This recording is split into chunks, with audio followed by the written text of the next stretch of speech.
para mais uma aula de matemática. Hoje a gente vai estar dando início ao capítulo 3 do nosso módulo. E o que nós vamos aprender ao longo desse capítulo?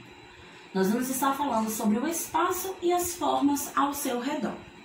Nossa aula de hoje nós vamos focar sobre o espaço, né? Vamos falar de localização. Quais são as formas, né, mais práticas que a gente pode estar utilizando para se localizar no espaço que a gente vive? Dentro do nosso bairro, da nossa cidade, até mesmo dentro da escola. Você pode utilizar diversos recursos para facilitar a orientação em espaços desconhecidos. Quando alguém quer localizar um endereço, é possível usar, por exemplo, pontos de referências que ajudem a encontrar o local desejado. Hoje, né, nesse momento de pandemia que a gente vive, a gente usa muito essas referências. Né? Quando a gente faz os pedidos deliveries, a pessoa pede nosso endereço e geralmente ela pergunta, né, um ponto de referência. Ou seja, uma forma para facilitar que aquele entregador encontre mais rápido o seu endereço. E ali geralmente a gente usa pontos importantes daquela rua, daquele bairro que a gente mora. Né, para dizer, eu moro próximo, minha rua fica próxima ao hospital, minha rua fica próxima à escola tal. Então fica mais prático quando a gente utiliza essas referências para que uma pessoa encontre o nosso endereço. Aqui, por exemplo, a gente tem um exemplo de uma cidade, né? E aí a gente tem pontos importantes. Que pontos são esses? A gente pode utilizar uma padaria como ponto de referência, uma farmácia, né, um zoológico. Podemos utilizar um posto de gasolina, uma igreja. Então, pontos de referência é isso. São pontos conhecidos naquela região em que a gente mora e fica próximo da nossa casa. Mas, além dos pontos de referência que a gente utiliza em nossos endereços, a gente pode utilizar esses pontos de referências em jogos. Né? Quem é que já brincou de batalha naval, de dama, de xadrez? São jogos em que a gente utiliza esses pontos de referência, que nós também podemos chamar de coordenadas. Para brincar, também é preciso se orientar. Por exemplo, o tabuleiro do jogo de damas permite a orientação dos participantes por meio de linhas e colunas. Toda vez, turma, que a gente for trabalhar com esses pontos de referência, com as coordenadas, o nosso desenho que a gente vai estar observando vai estar sendo feito dentro de uma malha quadriculada. E nós já estudamos sobre isso. Né? A malha quadriculada é um desenho, né, todo formado por quadradinhos. Porque ao riscar, ao dividir esse desenho, ele foi riscado em colunas e em linhas. Aqui nesse jogo da dama, nós podemos perceber que ele foi formado por colunas numeradas de 1 a 8 e por linhas representadas por letras de A a H. Então, lembrando, coluna são aquelas linhas na vertical e linhas são posicionadas na forma horizontal. Então, sabendo disso, fica mais fácil para a gente identificar o que a gente deseja dentro daquele desenho. Tia Rose colocou aqui nesse jogo de dama uma coroa. Então, como localizar, né? Como dizer qual o ponto, qual a coordenada dessa coroa? Para isso, eu preciso observar em qual coluna e em qual linha ela está sendo representada. Coluna, eu vou observar em qual coluna de número ela está. Se é no 1, no 2, no 5. Então, quando eu encontro a coroa e desço com a minha mão para o número, eu percebo que ela está na coluna do número 4. E aí eu preciso agora descobrir a linha. Qual é a letra que representa a linha que ela está? Então, ao posicionar a minha mão na coroa e observar a linha, eu percebo que ela está na direção da linha F. Então, eu digo que a coroa está sendo representada pelo ponto 4F. Então, toda vez que a gente for ler a coordenada de um determinado objeto, eu uso primeiro o número e depois a letra. 4F é a posição da coroa nesse jogo de damas. Mas vamos entender melhor o que é que significa essas coordenadas. O que são? são um par ordenado de número ou letras. Então, pode ter número com número, letra com letra, ou pode ter número com letra, que é o exemplo da dama. Que podem identificar a localização exata de um objeto, uma pessoa ou um lugar. Então, coordenada é isso. É quando você utiliza esse par de números ou letras para determinar o ponto em que aquele objeto se encontra. Esse par ordenado, turma, né, de letras e números, é um conjunto de informações que são combinadas seguindo essa ordem. Primeiro o número, depois a letra. Então, quando a gente vai observar esses desenhos na malha quadriculada, a gente forma uma coordenada. Vamos ver esse exemplo que Tia Rose trouxe para vocês. Eu tenho na malha quadriculada um desenho, né, de um campo, onde eu tenho alguns objetos importantes e que eu preciso localizá-los nessa malha quadriculada. Preciso descobrir as suas coordenadas. Então, onde o Sol está localizado, ou seja, qual a coordenada do Sol? E aí a gente precisa partir de pontos importantes. Observar as colunas e as linhas. No caso desse desenho, a posição de números e letras já são diferentes do jogo da dama.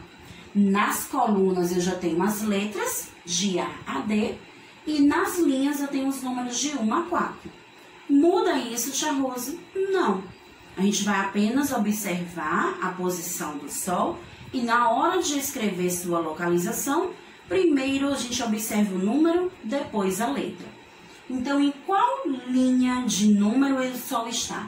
Na linha 1. Em qual coluna de letra ele está? Descendo aqui para a letra, a gente percebe que é o A. Então, a coordenada do Sol é 1A.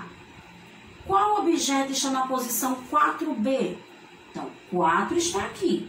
Eu preciso agora procurar a direção do B aqui. Então, o objeto que se encontra nessa coordenada é o cachorro. Onde a casa está localizada? Então, a casa está nesse ponto. Lembrem-se, primeiro número. Então, o número segue aqui o 4 e a letra C. Então, coordenada 4C. Se o avião subisse um quadrinho, qual seria a sua localização? Ó a palavra que a gente indicou, subisse. Então, ele precisa ir para cima. Então, ele se encontra nesse quadrinho.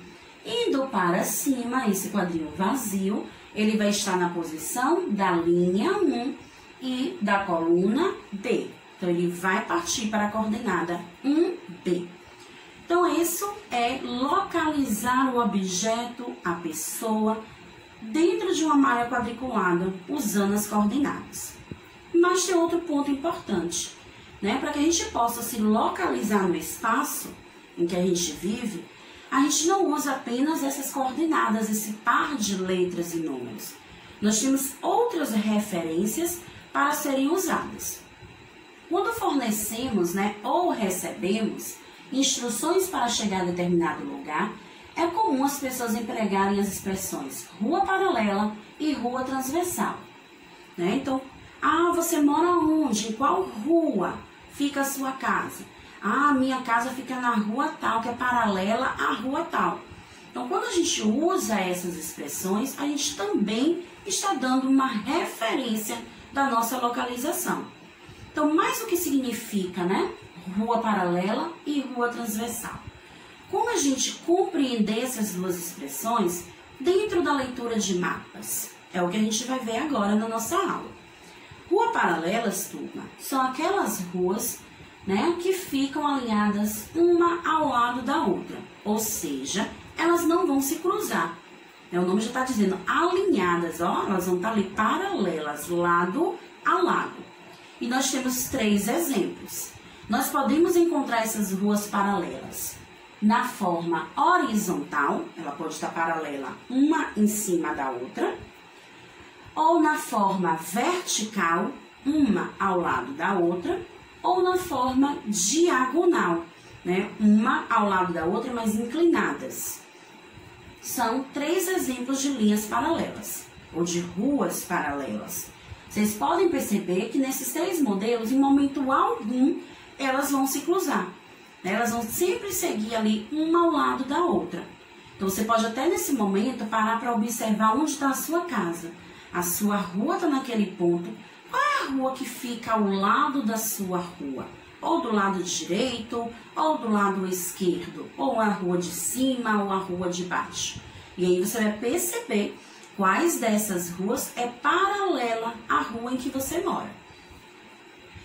Já as ruas transversais, né, que também é conhecida com outro nome, perpendicular, são aquelas ruas que se cruzam, dividindo o plano em 4 lados iguais. Cruzou, formando uma cruz ou formando um X, chamamos de rua transversal ou de rua perpendicular. Né? Aquela rua, a minha rua é essa, mas a rua tal tá passando aqui, ó, nessa direção, cortando a minha rua. É uma rua transversal. Né? A gente vê muito esses exemplos no centro da nossa cidade, com aquelas ruas importantes que vocês conhecem. Temos a Avenida Cinquentenário, né, que desce ali todo o centro da nossa cidade. Ao longo da Avenida Cinquentenário, nós temos diversas ruas, ó, que vão cruzar toda a avenida. Então, a gente vai chamar de rua transversal, porque ela está cruzando a Avenida Cinquentenário. Então, nós vamos observar agora um mapa, onde vai trazer esse exemplo de ruas, né, um mapa de uma pequena cidade, onde a gente observa que há ruas transversais e ruas paralelas. Então, a gente precisa identificar, né, saber fazer essa leitura de quais ruas podem ser paralelas a outras ou de quais ruas podem ser transversais a outras. Aqui no mapa, a gente percebe que ele também é dividido na malha quadriculada para que facilite não só a localização de pontos de referências que a gente queira encontrar naquele momento, como também facilite a nossa orientação para essas ruas. Aqui nós temos 2 pontos, o correio e a igreja. Então, se a gente fosse perguntar qual a coordenada do correio e qual a coordenada da igreja, facilitaria, porque ele está desenhado em uma malha quadriculada. Então, o correio fica localizado na coluna 5 e na linha B. Então, a coordenada é 5B. Já a igreja localiza-se na coluna 1 e na letra F. Então, a coordenada da igreja é 1F. Agora, partindo para a observação das ruas, nós temos a primeira pergunta, para que a gente descubra o nome de 2 ruas que sejam paralelas à Rua Ouro. Então, ó, paralelas à Rua Ouro. Eu primeiro preciso descobrir no mapa onde está a Rua Ouro. Então, eu percebo que a Rua Ouro está localizada aqui nessa setinha preta, ó, nessa direção, seguindo essa coluna. Então, eu preciso descobrir a rua paralela, ou seja, que vai estar ao lado da Rua Ouro. E não precisa ser só ao ladinho dela, pode ter mais distante. Então, nós temos a Rua Ouro aqui, nós podemos dizer que a Rua Platina, a Rua Chumbo, a Rua Alumínio e a Rua Prata e também a Rua Cobre são ruas paralelas à Rua Ouro. Por que, tia Rosa, esse monte de rua? Porque todas elas estão na mesma posição que a Rua Ouro, ou seja, na posição vertical, uma ao lado da outra. Então, em momento algum, essas ruas vão se cruzar. Então, quando está uma do lado da outra, eu chamo de paralelo. O nome de 2 ruas transversais à Rua Turmalina. Vamos também descobrir primeiro onde se encontra a Rua Turmalina. A Turmalina ela está nessa posição horizontal, ó, partindo desse ponto. Transversal é aquela que cruza. Então, todas as ruas que vão passar por cima, né, no desenho do mapa da Rua Turmalina, eu vou chamar de transversal. Eu tenho aqui, passando por cima, a Rua Prata, eu tenho a Rua Cobre passando por cima da Turmalina. Como ela vai de um ponto a outro, eu ainda tenho a Rua Ouro, que passa por cima da Rua Turmalina.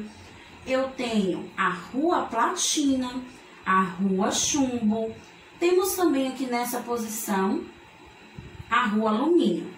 Todas essas ruas passam por cima no desenho do mapa da Rua Turmalina. Então, todas elas vão ser chamadas de ruas transversais da Rua Turmalina. Então, na aula de hoje, turminha, a gente pôde perceber a importância da localização, para que a gente perceba, né, o que está ao nosso redor, quais os pontos de referência a gente pode utilizar para estar nos posicionando melhor naquele ambiente. A gente se encontra na nossa próxima aula, turminha. Tchau, tchau!